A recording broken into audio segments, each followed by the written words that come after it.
നമ്മളെല്ലാവരും ചമ്മന്തി അരയ്ക്കാറുണ്ടല്ലോ. പല രീതിയിലും പലർക്കും ഇഷ്ടപ്പെട്ട ചമ്മന്തി വരും. ചിലർക്ക് എരിവ് വേണം, ചിലർക്ക് പുളി വേണം, ഒക്കെ ഉണ്ട്. ഇങ്ങനെ ഒന്ന് ട്രൈ ചെയ്ത് നോക്ക്. കൊച്ചുള്ളി ഉണ്ട്, ഇഞ്ചിയുണ്ട്, ഇതേ പുളിയുണ്ട്, ഇനി 2-3 നല്ല നാടൻ കറിവേപ്പില. നമ്മളെ വീട്ടിലൊരു ചെറിയ തൈ ഉണ്ട്, അതിങ്ങനെ ഉയർന്നു പോവാതിരിക്കാൻ വേണ്ടി ഞാൻ കട്ട് ചെയ്ത് കൊണ്ടുവരും. അപ്പോൾ അതുമ്മ എടുത്തതാട്ടോ.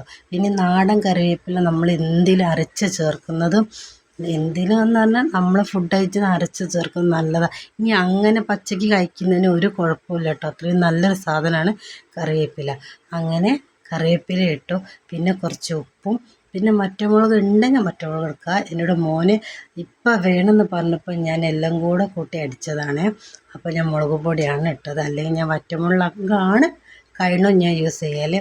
അങ്ങനെ മുളക് ഇട്ട് നല്ല അരച്ചെടുക്കുക. എന്നിട്ട് പിന്നെ നമുക്ക് നാളികേരം ഇട്ടെടുക്കാം. അങ്ങനെ അരച്ച നല്ല അടിപൊളി ചമ്മന്തിയാണ്. എല്ലാവരും ട്രൈ ചെയ്ത് നോക്കണേ.